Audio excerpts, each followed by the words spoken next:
Bien, vamos a ver el aumento de la capacidad de carga de los habitantes, ya lo habíamos visto, de los hábitats, tiene que subrayar los 4 puntos en negrita. Vamos a ver la evasión de los factores limitantes. Sé que en los ambientes naturales la población no puede crecer indefinidamente debido a que hay factores que limitan su tamaño. Estos son principalmente tres tipos: los elementos físicos del ambiente, sus recursos y las relaciones intraespecíficas como la depredación y el parasitismo.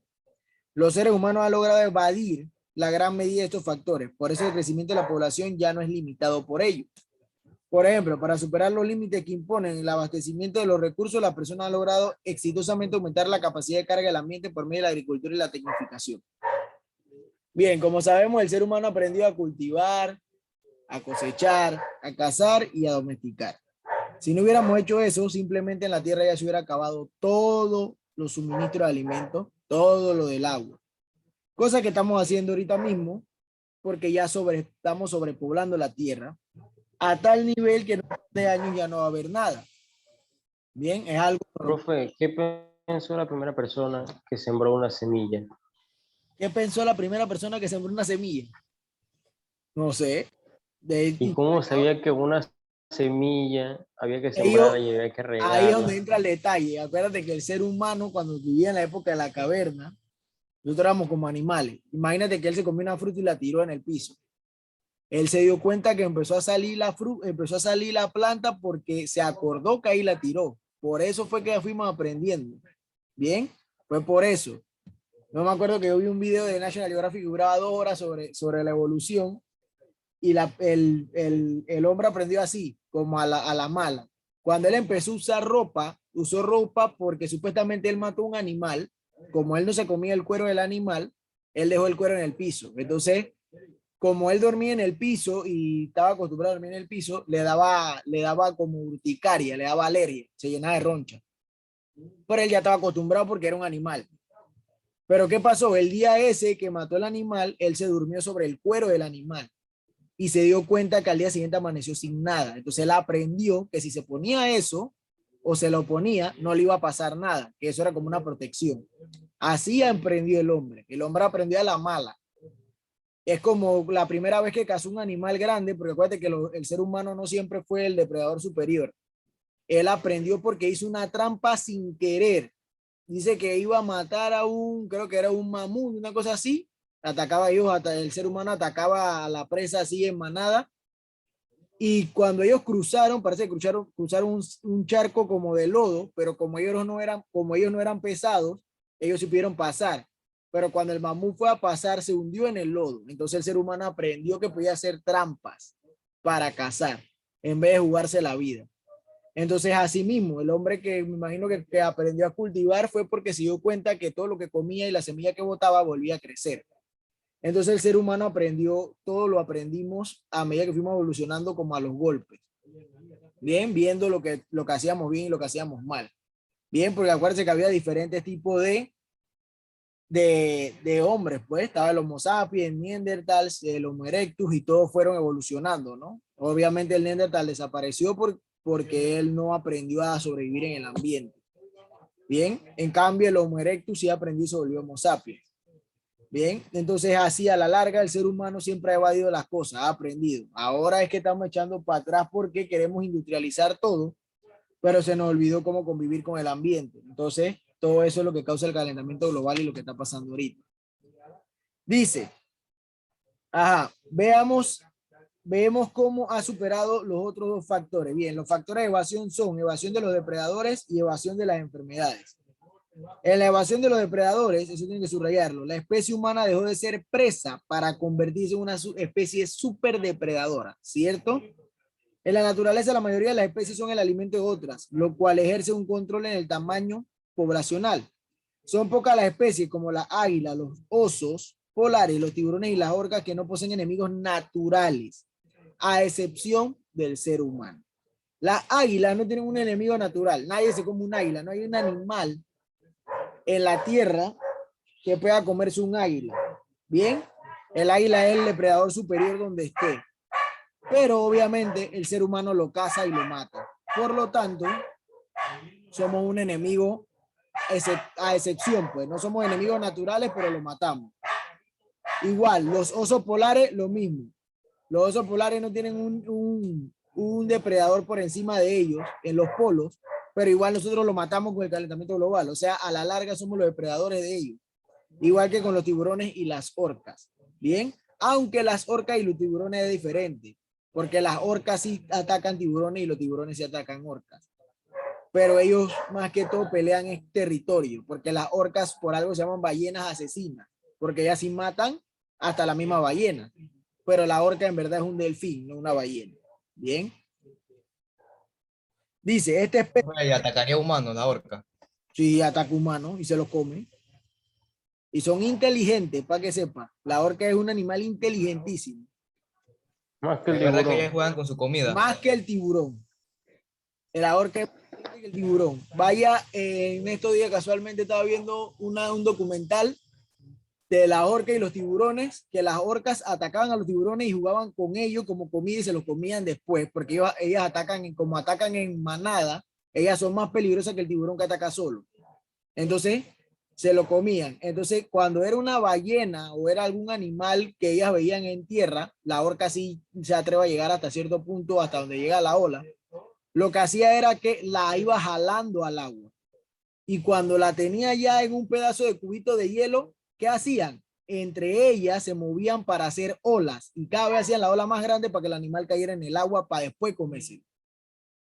El tiburón no hace eso, el tiburón golpea el hielo, ellas no se golpean, ellas lo que hacen es que hacían olas y hacían la ola más grande para que se cayera el animal para después ya comerse. La orca es un animal muy inteligente, muy inteligente, por eso es que no es una ballena sino un delfín. Ellas son delfines, pero la gente le dice ballenas asesinas por el tamaño que tienen. Bien. Profe, otra pregunta. Diga. Disculpe que le interrumpa. Si el simio actual en unos millones de años podría evolucionar y convertirse en una especie así parecida al humano. ¿Quién? El simio. simio. Sí puede. ¿Por qué no puede? Si el ser humano es supuestamente descendiente de ellos. Recuerde que estamos ligados. Supuestamente, según la cladística y la taxonomía, el ser humano y el simio son muy parecidos. La única diferencia es el tipo de homo erectus, homo no sé qué. Entonces, como el simio es un homo diferente e inferior, él tiene la probabilidad de evolucionar. Todos los animales tienen la probabilidad de evolucionar, pero eso ya va a depender de la necesidad. Recuerde que nosotros evolucionamos por necesidad. El hombre evolucionó por la necesidad de ¿qué? Uno, de lo que estamos viendo. Los depredadores nos podían comer cuando querían. Así que nosotros teníamos que buscar una manera de sobrevivir.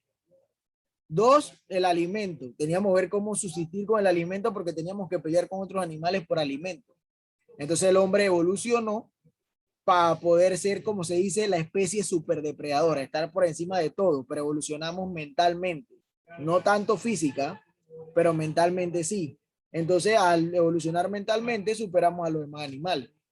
Eso fue lo que hizo el hombre. Y lo hicimos por necesidad. No, profe, física también, físicamente, pues. Físicamente para... Porque antes éramos más ordinarios. Sí, pero evolucionamos físicamente para lo necesario, para agarrar cosas, para caminar mejor, pero en fuerza no tiene la misma fuerza que un león o un tigre, no tiene la misma fuerza que otros animales. Si hubiéramos evolucionado completamente, quizás fuéramos aún más peligrosos, porque si hubiéramos evolucionado en fuerza y tamaño, imagínense un hombre de 2 metros, todo el mundo midiera 2 metros, la mujer de 2 metros, ya es otra cosa. Todo el mundo por ahí haciendo cualquier cosa y con fuerza mejor. Pero no lo hicimos así, evolucionamos más que todo para lo necesario, bien, para agarrar cosas, porque antes el hombre no sabía ni agarrar las cosas con el pulgar, todo era mal hecho. Bien, el hombre utilizaba los pies también igual que los monos para agarrar las cosas. Entonces dice, estas especies son consumidoras especiales que ocupan el alto nivel en la cadena trófica. En el caso de los seres humanos, la protección que tienen frente a otras especies que potencialmente podrían alimentarse de ellos se debe a su habilidad para manipular el fuego o defenderse por medio de instrumentos tecnológicos, que fue lo que hicimos. Como le dije, evolucionamos más que todo mentalmente para crear todas estas cosas que nos protegen. El fuego ayuda a los primeros seres humanos a alejar y mantener a raya a los depredadores y posteriormente a elaborar armas que los permitieron matarlos y a distancia sin arriesgar su vida. Además, el diseño de instrumentos que alertan sobre la presencia de un depredador, el conocimiento de la distribución de la población animal, que potencialmente podría atacar la construcción de refugios. Bien, recuerde que en África la gente todavía vive hay lugares donde hay pueblos y tribus, así que ellos tienen que saber dónde están localizados los animales. Ellos saben hasta dónde pueden llegar a cazar y hasta dónde no deben llegar a cazar. Ellos saben, bueno, le voy de aquí hasta aquí, yo no puedo pasarme de ahí. Para que... Profe, y otra cosa, y también creo que evolucionamos un poco para mal porque antes, me imagino que comían animales crudos y no se Claro, intoxicaban. no, ajá, eso también. Así mismo como adquirimos cosas buenas, dejamos de adquirir, adquirimos cosas buenas, adquirimos cosas malas, porque antes el ser humano resistía a muchas más cosas. Como vivían, primero vivía desnudo sin ropa, ya lo que era la piel la tenía dura, nada le hacía casi daño, le daba una urticaria, una picazón y él ni le hacía. Como dice Juan, comíamos carne cruda, eso ni nos intoxicaba, no nos importaba, nada de esa cosa nos hacía daño. Pero a medida que fuimos evolucionando, perdimos todas esas inmunidades, eso se llama inmunidades adquiridas. Todo eso lo perdimos y ahora si come algo podrido, algo sin cocinar, le hace daño, cosa que no debería pasar porque supuestamente nosotros ya lo hacíamos, pero el ser humano lo fue perdiendo a medida que pasó el tiempo, a la hora que evolucionamos. Bien, entonces la evasión de depredadores fue necesaria porque el ser humano siga sobrepoblando la tierra, ¿no? Si no hay evasión de depredadores, todo el mundo se comería el ser humano a la larga. Evasión de enfermedades. Otro factor que controla el tamaño de la población son las enfermedades. Los primeros seres humanos, al igual que los demás animales, eran vulnerables a todo tipo de enfermedades. En la antigüedad, la causa de enfermedad se atribuía al destino o al designio de los dioses. Bien, antes en la antigua Grecia, Roma y estos lugares así, cuando una persona o una ciudad era azotada por una enfermedad o por una plaga, decía que era castigo de los dioses, que algo estaban haciendo mal. Mire que nos está castigando Zeus porque con una lluvia por 3 días porque no lo hemos adorado bien. Iban y adoraban a Zeus. O sea, pagaba la lluvia. Bien, según ellos, ¿no? Entonces, cuando había una enfermedad, también lo hacían de esa manera. Si había una persona que sufría de alguna enfermedad durante toda su vida, se le atribuía a que el papá o la mamá habían hecho algo malo y por eso su hijo había nacido enfermo y los dioses se lo habían castigado. Bien, antes se creía eso. En la antigua Grecia, en la antigua Roma, en todos esos lugares así. Bien, dice, plagas como la peste bubónica o la peste negra causaron muerte de millones de personas en Europa a mediados del siglo XIV. Estas pestes, que sí son pestes, que son pandemias, la peste negra y la peste bubónica, mató muchísima más gente o ha matado más gente de lo que... Profe, son las mismas. Bien, son igual, le Tiene que dicen ir de bubónica o bubónica, negra, son la misma. Peste negra o bubónica es la misma. Y diga lo que diga la gente, ha matado más gente que el coronavirus. ¿Por qué? Simplemente porque antes no había ¿qué? Medicina. Antes cuando usted le daba la peste negra, ya le decían a usted que estaba listo para la foto. Ya, se murió. Ustedes sabían que se iba a morir. Echaban a la gente en carretas, caminaban por Europa y lo que olía feo era hedor a muerto porque todos los cuerpos estaban tirados en carretas así al aire libre, todos afuera. Y la gente pasaba con miedo porque si tocabas no sé qué, te podía infectar. Entonces, Profe, ¿y cómo esto se extinguió si no existía un control porque también habían los médicos, como ahora? usted lo ha visto, ¿no? Lo curaban con medicina natural. Entonces, a la larga, los gobiernos de Europa tuvieron que buscar una manera de buscar algo que sirviera para ellos, ¿no?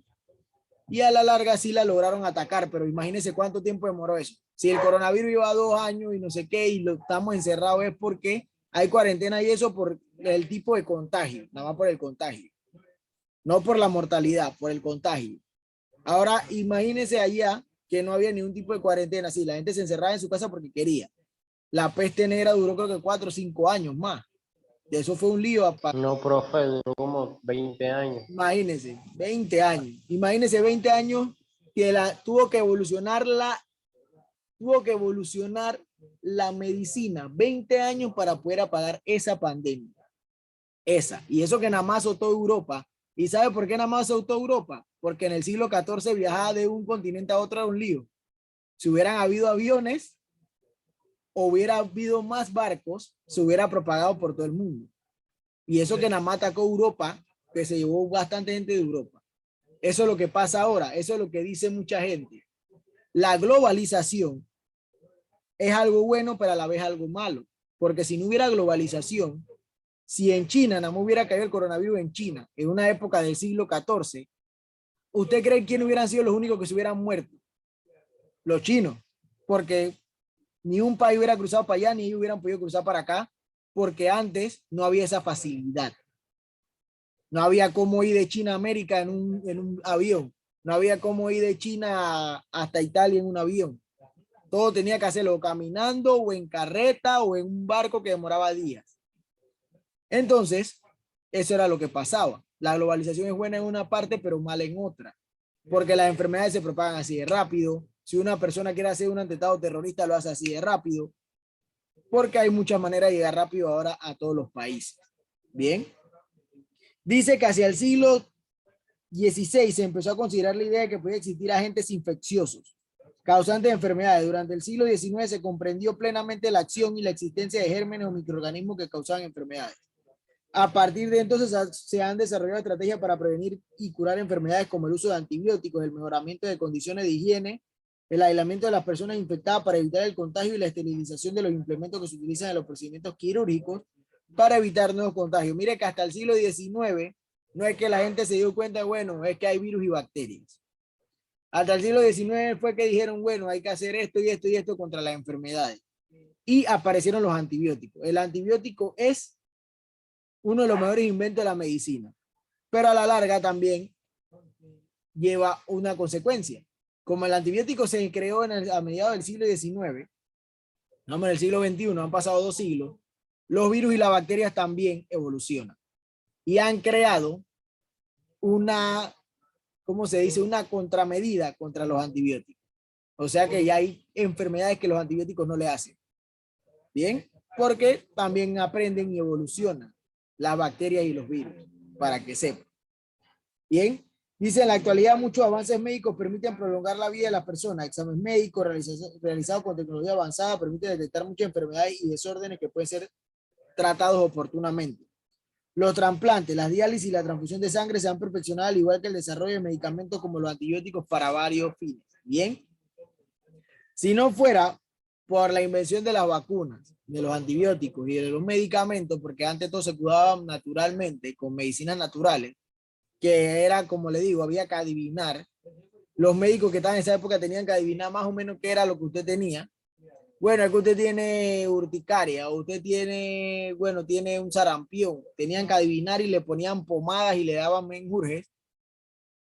Ya no. Ahora ya si un médico le hace un examen, usted sabe exactamente qué es lo que tiene, le da un medicamento específico para esa enfermedad.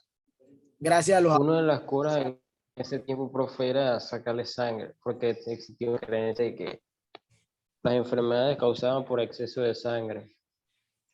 También, cuando iban a operar, ¿qué usaban? Sanguijuela. La sanguijuela era la que chupaba la hemorragia. Bien, no tenían otros implementos. Ponle la sanguijuela ahí, que chupe la sangre para que no se desangre la persona mientras yo estoy operando. A lo que haya que sacar. Bien, eso era lo que hacía. No quedaba de otra. Bien, porque no habían implementos. La larga la medicina ha sido algo muy importante para que el hombre siga creciendo. Porque imagínense que si la medicina no hubiera avanzado, por lo menos la peste negra y si existiera, la población no hubiera sido, no hubiera estado del tamaño que está ahora, hubiera sido mucho más reducida a causa de que la medicina no avanzó y no había cómo curar ciertas enfermedades. Bien, vamos a la tasa de fertilidad y fecundidad. La fertilidad y la fecundidad son dos conceptos que a veces son confundidos. Bien, ¿qué es la fertilidad? Es la capacidad que tiene un ser vivo de reproducirse, eso lo subrayé. El ser humano en la etapa fértil de una mujer inicia durante la pubertad, entre los 11 y 13 años, durante la menopausia aproximadamente de los 50. Bien. Y la del hombre, la etapa de fertilidad empieza de 11 a 15 durante toda la vida. Por consiguiente, una pareja sana podría potencialmente tener decenas de hijos. Bien, cosa que no ¿Y pasa. qué por qué un hombre de 90 años puede tener hijos? Sí, señor. Después que la cosa le trabaje, todo está bien. No hay problema. Después que él pueda seguir utilizando, él puede tener hijos. ¿Por qué? Porque usted produce espermatozoides durante toda su vida y durante toda la vida usted es fértil. Ya la mujer no es diferente. La mujer ya cuando llega a la menopausia ya no puede tener hijos. Bien. Y casualmente le dice que ya cuando llega a los 40 evite tener hijos. ¿Por qué? Cuando llega a los 40 es embarazo de alto riesgo. Ya su cuerpo no tiene la capacidad para soportar un embarazo de 9 meses. Puede morirse ella o puede morirse el niño. Bien. Pero el hombre sí puede tener hijos hasta cuando quiera. Por eso que usted ve señores y que no, que yo tengo 70 años y mi hijo tiene 15 y está en la escuela. Porque tuvieron los hijos ahora. Y no le importa. Con mujeres diferentes. Porque si pueden, después que ellos funcionen correctamente, el aparato reproductor le funcione bien, él puede tener hijos. El problema es que hay hombres que eso no pasa, la mayoría de los hombres no les sucede, porque al hombre hace cosas que a la larga le dañan el sistema reproductor, que es cuando bebe mucha cerveza, cuando hace ejercicio, los hombres que hacen ejercicios y toman esteroides, el esteroide como a los 40 años ya lo deja con disfunción eréctil. Bien. Y le achica los testículos. También, o sea, a la larga el hombre hace muchas cosas que le dañan el sistema reproductor. Ya si vive una vida sana y plena, normal, él puede tener 70, 80 años y él va a estar bien, porque él no hizo nada fuera de lo normal, hizo ejercicio normal, no tomó nada raro, todo tranquilo, pero eso muy poco pasa ahora porque el hombre bebe mucha cerveza, come mucha comida chatarra y entonces ya no cuando llega a cierta edad ya él sabe que ya no trabaja igual. Bien. La fecundidad es el número de promedio de hijos que tienen las mujeres y constituye la relación del potencial de reproductivo dado por la fertilidad.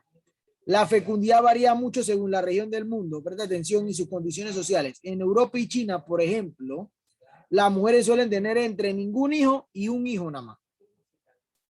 Entre Europa y China, en Europa y China. En cambio, en Latinoamérica tienen entre 2 y 3. Y en algunos países de África la fecundidad es de más de 5 hijos por mujer. En África las mujeres tienen de 5 hijos para arriba. Si no tienes 5 hijos para arriba, estás mal. No eres de África. Tienen que tener 5 para arriba. Bien. Si no tienes, estás mal. Por eso es que en Europa le están pidiendo a la gente de Latinoamérica y de otros países ir a vivir a Europa, porque su población está disminuyendo porque no tienen hijos y las personas que siguen no quieren tener hijos tampoco.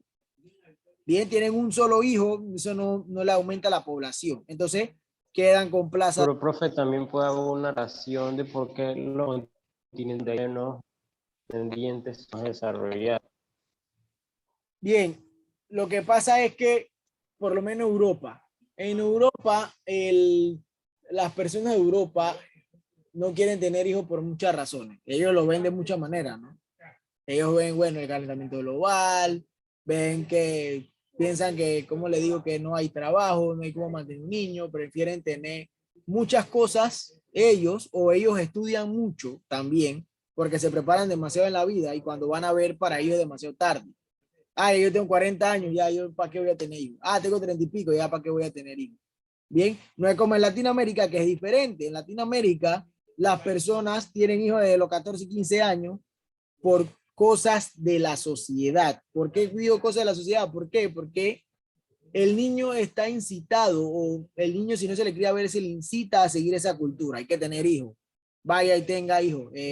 Tu papá, desde que agarra cédula, te manda a trabajar. Bien, vaya a trabajar. Vas a trabajar. Trabaja, estudias. Cuando tienes dinero, piensas que ya puedes mantener a alguien, lo cual es falso.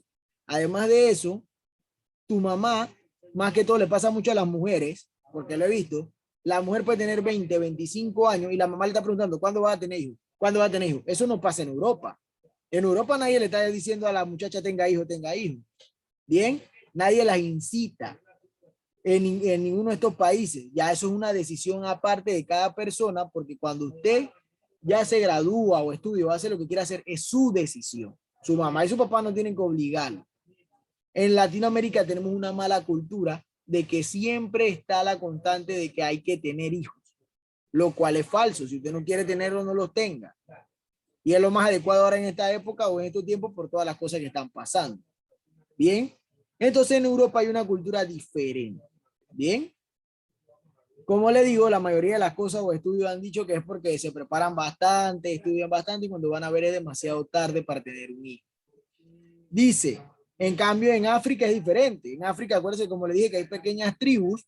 Las tribus están por reproducirse. La mujer realiza todo el trabajo y el hombre nada más caza y esas cosas. Entonces, ¿cuál es la función de la mujer? Reproducir. tener hijos hasta cuando quiera, igual como usted ha visto por lo menos Cunayala, San Blas, los Nove Buglé, cuando no tienen cierta cantidad de hijos en el lugar donde viven, se le considera como que es algo malo. Yo tenía un amigo Nove que él trabajaba acá en Panamá y él tenía 30 años y él no tenía ni un hijo y él decía que él no podía regresar a su pueblo porque él no tenía ni un hijo, que él tenía que tener mínimo a la edad que tenía 3 o 4 hijos y que él no tenía ninguno. Pero es cosa de tradición y cultura, cosa que no debería pasar. Bien, dice, la tasa de fecundidad se mide por el número de hijos tenidos por determinado número de mujeres, ya sea con referencia al total de población femenina en edad fértil o por cohortes de edad generalmente en rango de 5 años. Por ejemplo, se puede hablar de una tasa de fecundidad de 3 hijos por mujer para una población, o se puede hablar de una tasa de 1 hijo para un cohorte de mujeres entre 15 y 19 años. O sea que cada mujer entre 15 y 19 puede tener un hijo. La fecundidad mínima necesaria para mantener el tamaño de la población es de 2 hijos, ya que la mujer tendrá descendientes para reemplazarla a ella y a su pareja en la población. Esto se conoce como tasa de reemplazo. Eso lo tengo que subrayar. Bien, la tasa de reemplazo es lo que conocemos como tener 2 hijos. ¿Por qué? Porque los 2 hijos que usted tiene, cuando usted muera, son los que van a cubrir el espacio suyo y de su esposo o de su esposa. Bien, eso es la tasa de reemplazo. Estructura demográfica. La estructura demográfica de una población hace referencia a la forma con que se distribuyen los individuos por edades y sexo. Se representa mediante una pirámide como la de la izquierda, que es la pirámide que está viendo al lado izquierdo suyo. Se representa donde cada franja horizontal representa un cohorte o los lados de la pirámide, la proporción entre los sexos. Ahí se ve rango de edad, 80 más, ahí ve los hombres y las mujeres, donde hay más mujeres y donde más hombres según el rango de edad.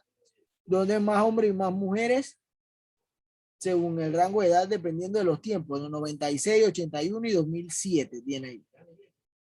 Si la base de la pirámide es muy amplia, quiere decir que la población estará en crecimiento y ya cabrá muchos nacimientos y gran número de individuos estarán en edades juveniles. Si la base es angosta comparada con los niveles superiores, como lo que está viendo en el rango de la B, que es la 2007, se dice, es decir, que la población estará disminuyendo de tamaño, ya que proporcionalmente habrá pocos jóvenes en la población. Si los niveles son más o menos iguales en diferentes edades, no significa que la población estará en un tamaño estable, significa que puede ser que sí esté bien. Bien, eso va a depender.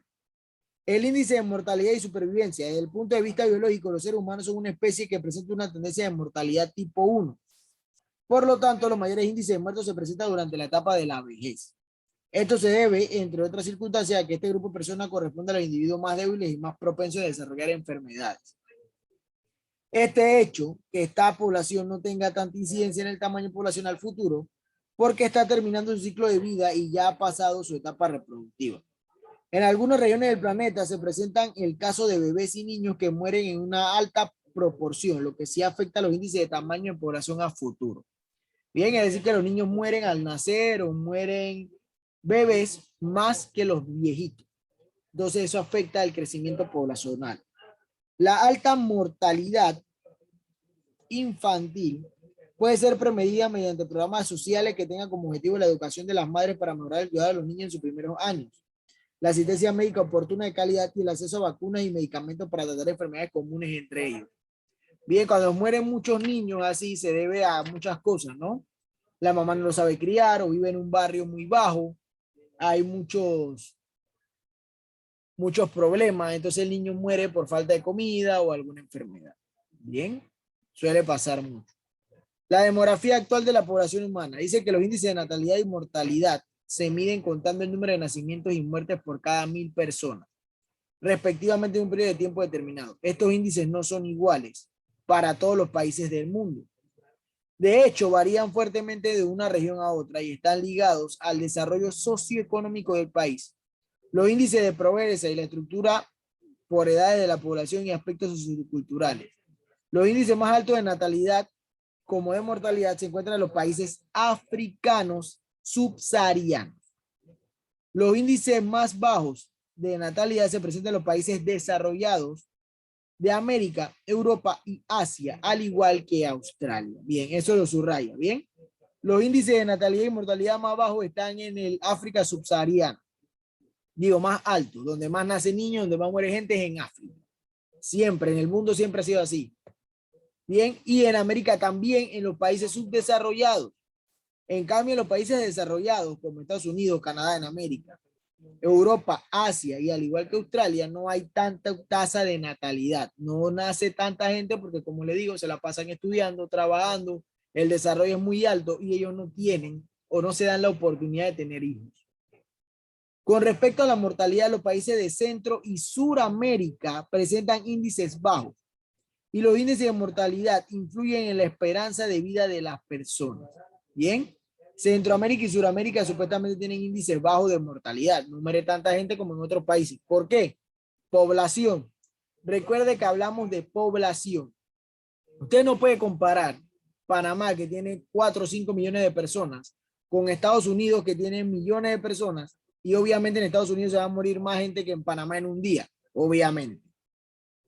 Bien, igual que en Sudamérica, obviamente, porque somos países pequeños. Bien, ese cálculo lo hacen en base a eso. Por eso se habla de índices bajos. Obviamente hay países que si comparamos,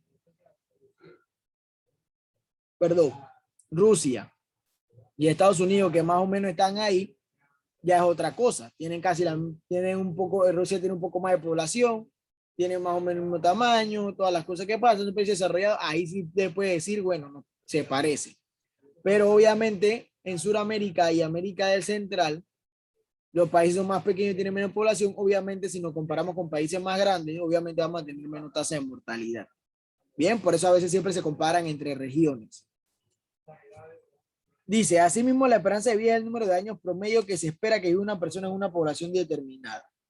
La esperanza de vida depende de factores sociales y económicos que determinan el tipo de alimentación y el acceso a servicios médicos y educativos.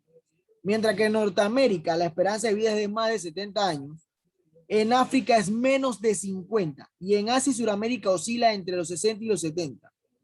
A mediados del siglo XX, la esperanza de vida a nivel mundial estaba alrededor de los 46 años, mientras que al principio del siglo XXI este valor aumentó a 65. Ahora se dice que se vive de 70 años para arriba. A los 70 por ahí ya usted está ahí dándola. Bien. Tamaño y densidad de las poblaciones. Bien, voy a quedar hasta aquí. Voy a quedar en tamaño y densidad de las poblaciones. Lo termino el viernes. Bien. Nos vemos ahora pues en física y química. Pueden salir.